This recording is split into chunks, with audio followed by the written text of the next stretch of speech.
जय श्री कृष्ण। राधे राधे। कैसे हैं आप सब? आशा करती हूँ अच्छे होंगे, स्वस्थ होंगे। बाबा श्याम की कृपा आप सब पर बनी रहे। और आज फिर से मैं एक नया चमत्कार आप लोगों को सुनाने जा रही हूँ, जो कि पूजा जी का है और ये अम्बाला से है। तो ये सत्य घटना उन्होंने बताई है, तो मैं वही आप लोगों को बताने जा रही हूँ, क्योंकि 99% लोग करते हैं ये गलतियाँ।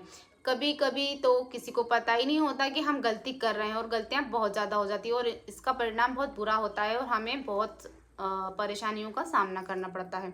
जाने अनजाने हमसे गलतियां हो जाती है। तो आइए शुरू करते हैं।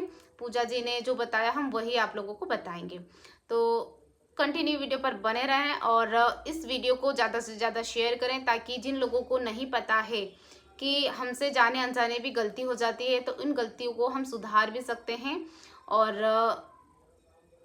इस कहानी के माध्यम से हमें कुछ जानकारी भी प्राप्त होगी और ठाकुर जी की कृपा भी मिलेगी। तो आइए शुरू करते हैं।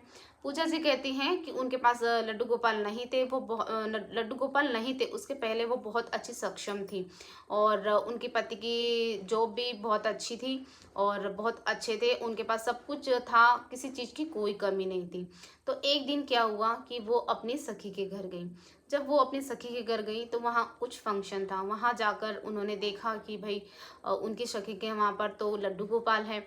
तो उनके मन में भी भाव आया कि कितना सुंदर लड्डू गोपाल है, क्यों ना मैं भी ठाकुर जी की सेवा करूं, उनकी पूजा पाठ करूं।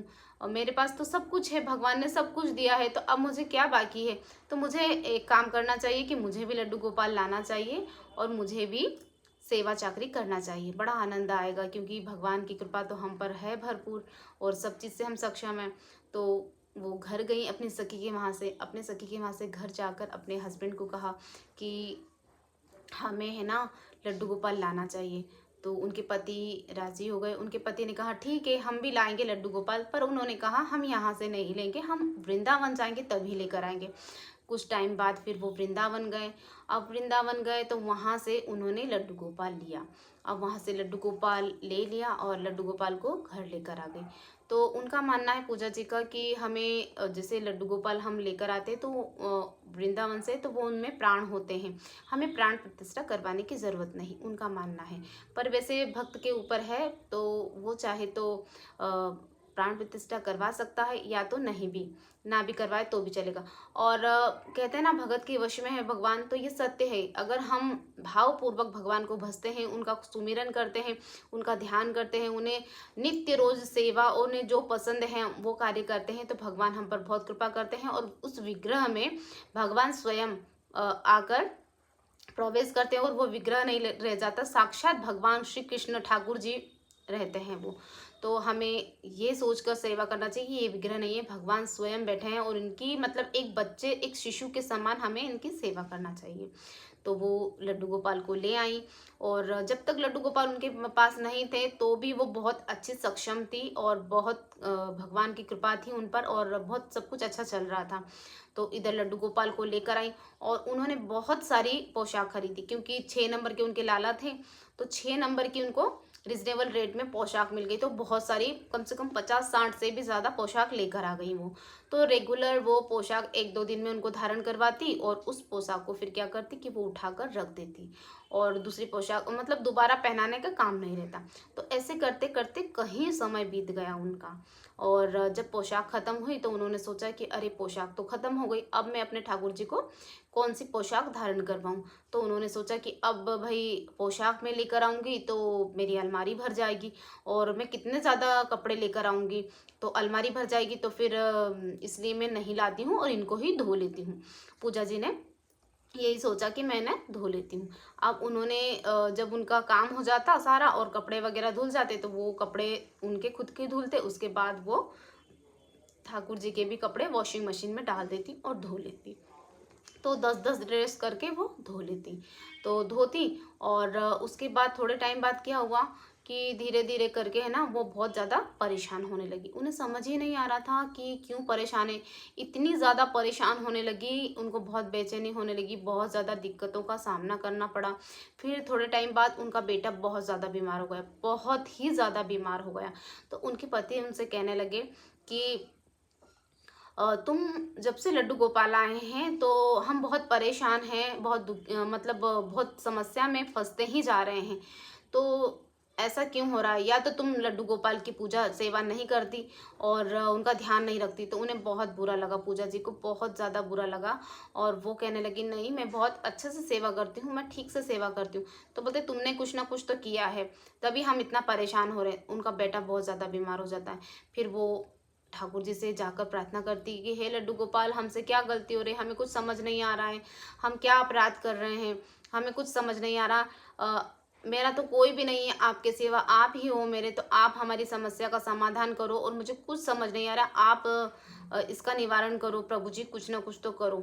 तो फिर थोड़ा टाइम होता है, उनके पति बीमार हो जाते हैं, फिर वो खुद बीमार हो जाती हैं। अब इतनी ज़्यादा बीमार हो जाते हैं दोनों कि उनकी जो आर्थिक स्थिति रहती है वो डगमगाने लग जाती है। और यहाँ तक कि इतने सक्षम थे कि उन्हें कभी किसी के आगे हाथ नहीं फैलाना पड़ता था। और स्थिति अब ये हो गई थी कि उन्हें पैसे सबसे उधार मांगने पड़ने लगे।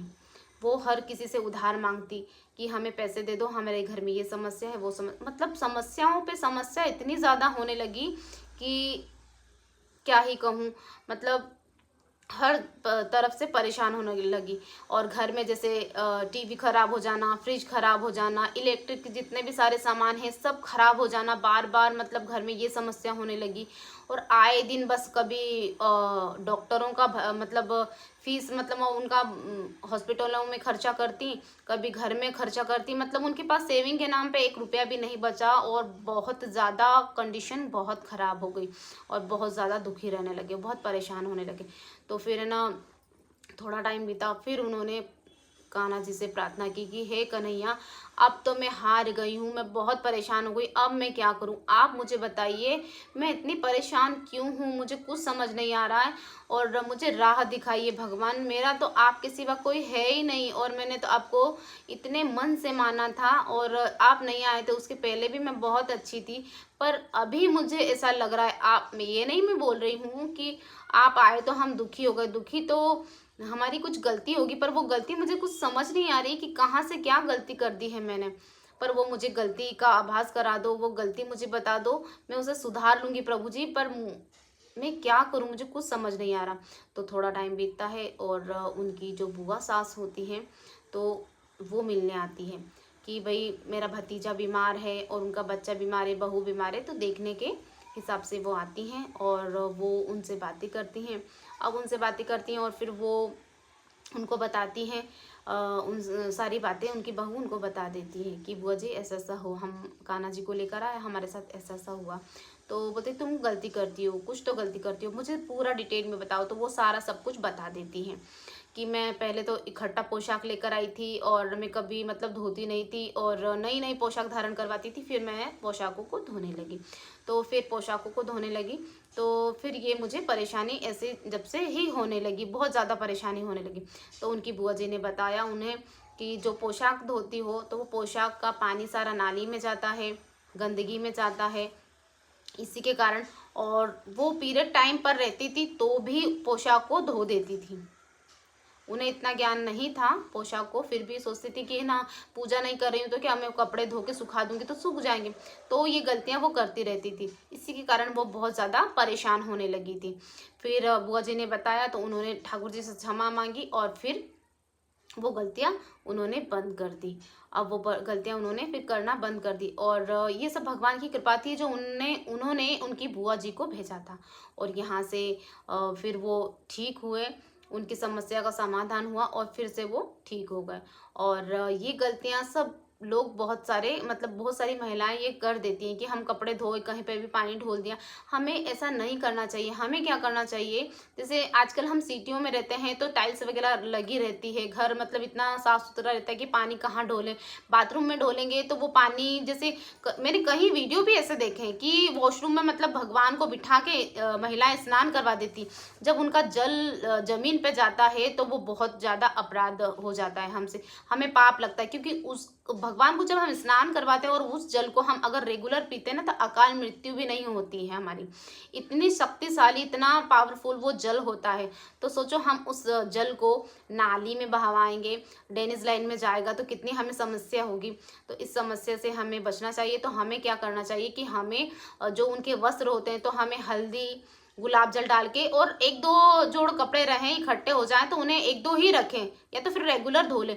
तो कम कम जल में हम धो के पेड़ों में डाल दें। अगर पेड़ नहीं है तो हमें क्या करना चाहिए, आजकल हमारी गैलरियाँ होती हैं, पेड़ नहीं होते हैं, सिटियों में नहीं मिलते हैं, तो हमें गैलरी होती है, जहाँ छत होती है, तो वहाँ डाल देना चाहिए। उनकी दीवारों पे पानी डाल देना चाहिए, तो वो धूप की गर्मी से सारा पानी उड़ जाता हैगा। तो जल भी सूख जाता है और ना पैरों में आता है और ना फिर हमें कोई परेशानी होगी। तो ये गलतियां हमें बिल्कुल नहीं करना चाहिए। तो जैसी ऐसी कृपा उन पर की, उनको सब कुछ ठीक किया पूजा जी का, उनको सक्षम किया। भगवान हम सब पर भी ये कृपा करे।